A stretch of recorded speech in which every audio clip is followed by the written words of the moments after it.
Welcome to A Magical Life, Health, Wealth and Weight Loss. I'm your host, Magic Barclay, lead practitioner at Holistic Natural Health Australia and #1 best-selling author.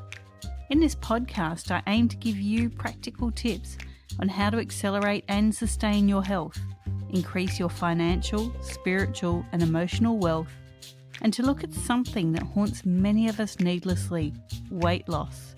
Now, sit back and enjoy, because it is time for you to create and truly discover a magical life.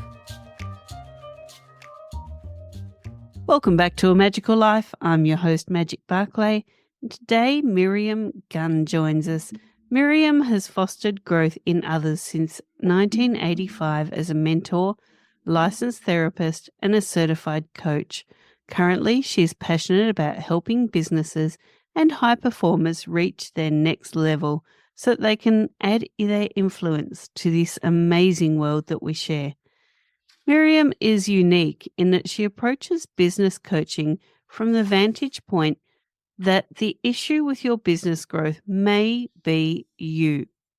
She comes at this from a therapy angle, how she can help you recognize the ways you are self-sabotaging and how she can help you overcome this so that you can reach your next level.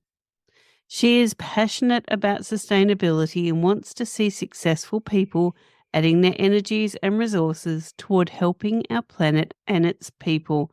Her company is leavebetter.com, which is dedicated to helping you win in business and in life. Welcome, Miriam. Oh, Magic, thank you so much. It's a pleasure to be here. It's so great to have you here. And I've experienced a little bit of your coaching recently on your podcast, which was amazing. So thank you. You're welcome. It was my pleasure.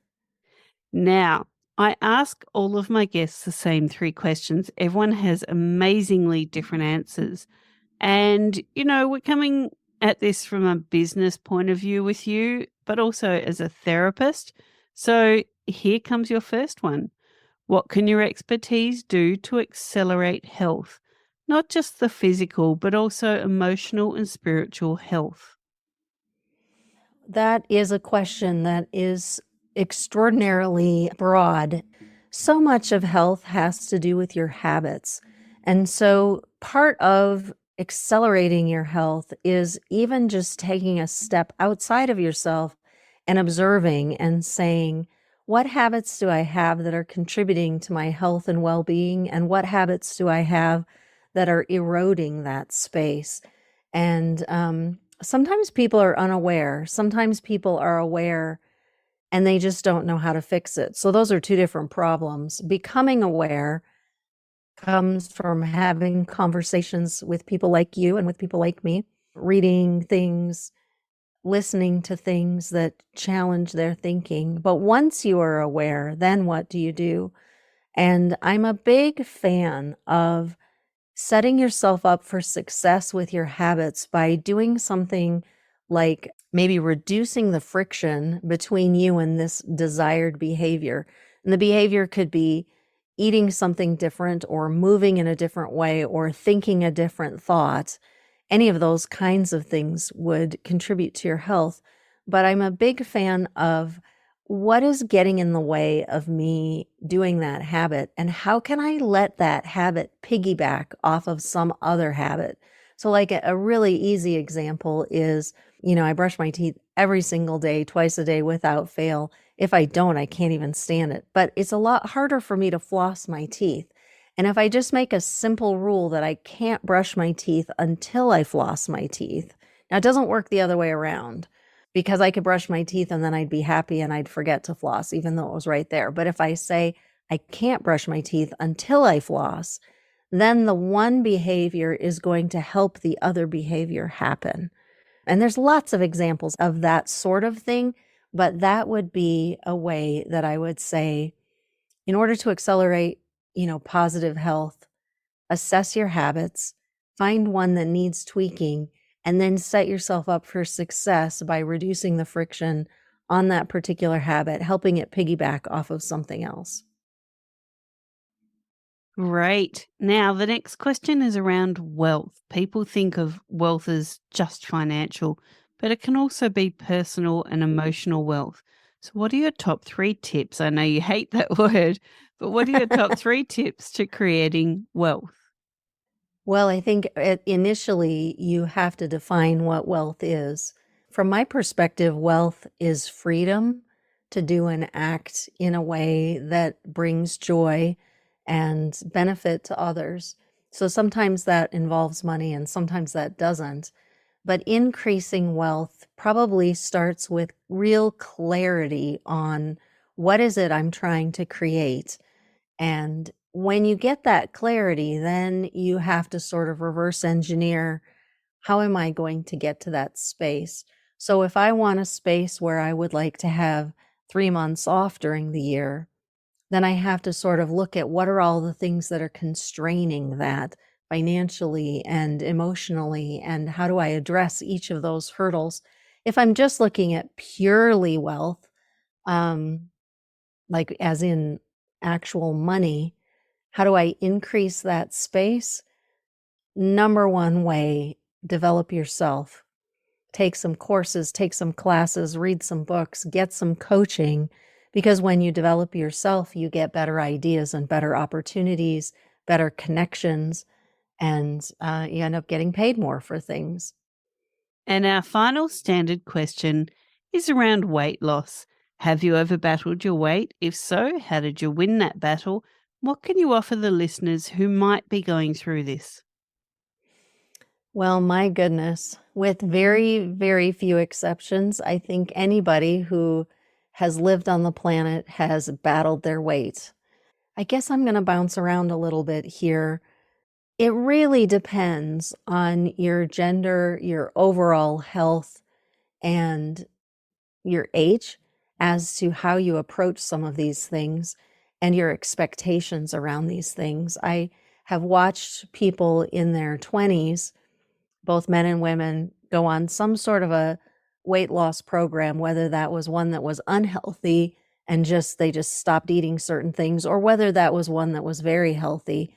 And they had very different results. Men lose weight quite easily, and women find it much more difficult. And it has to do with hormonal balance and stuff like that. Now, if you fast forward 20 or 30 or 40 years, that gets exponentially more difficult. And so I guess I ask people, instead of thinking about weight loss, I think about the attainment of health.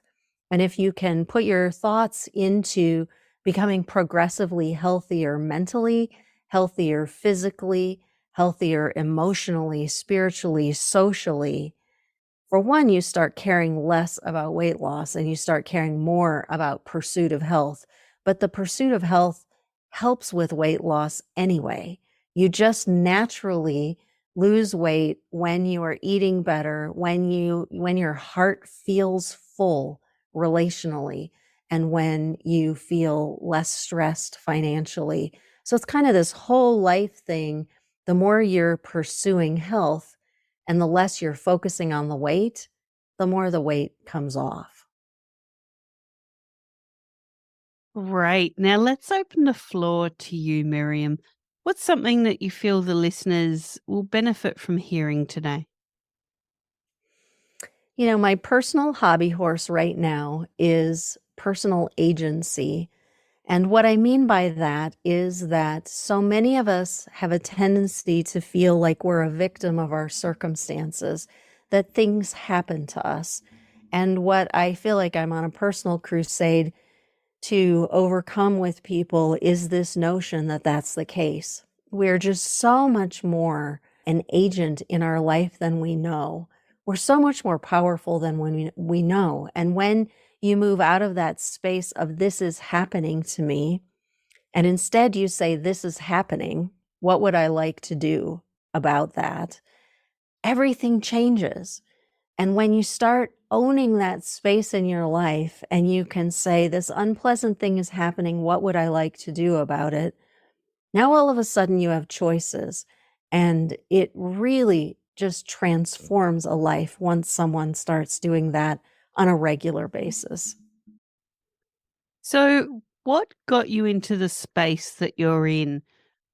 Maybe let the listeners in on how you developed into doing your podcast, why you do the therapy that you do. What makes Miriam tick? Well, it really goes back to the question you just asked about what I'm passionate about. I just see that humanity is incredible.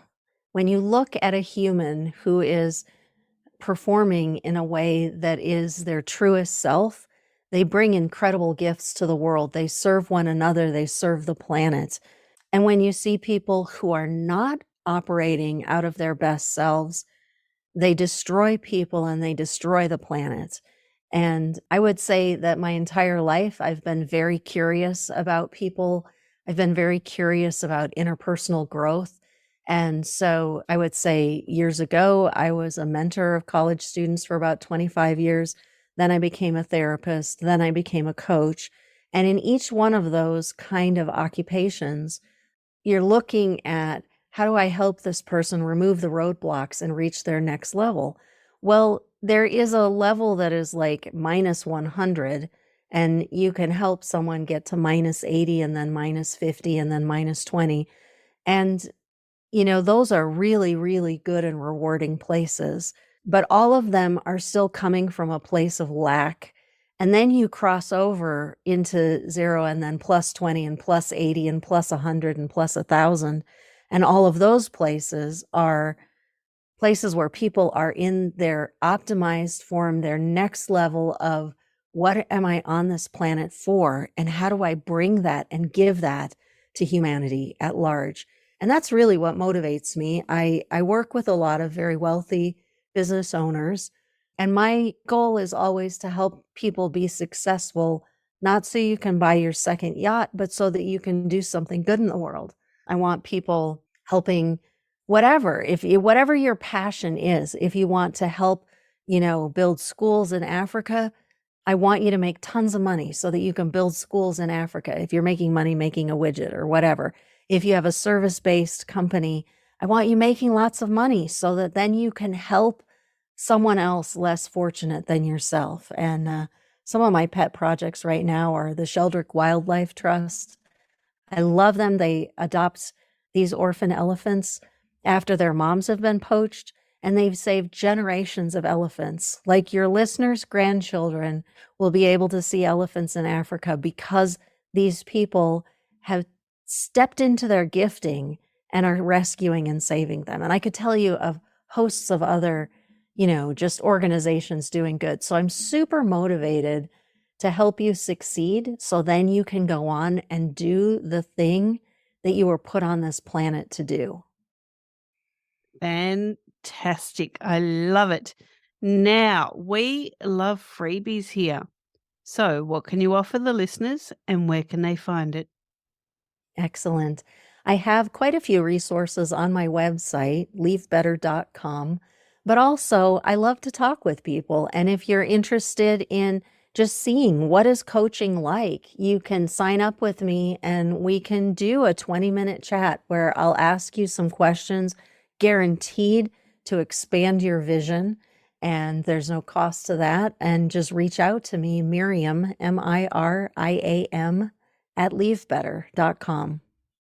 Wonderful. I feel so blessed to have had you on this podcast, Miriam. I'm really grateful for all the information that you've just given myself and to the listeners. Oh, thank you so much, Magic. I'm sure you get a ton of puns about your name, but it has been magical spending time with you. Thank you. And listeners, thank you for your time. Please don't forget to like, review, subscribe, and share this podcast and this episode with those that you care about. And please go forth and create your magical life. Thanks for listening today. Please subscribe to hear future episodes, leave a review, and share this podcast.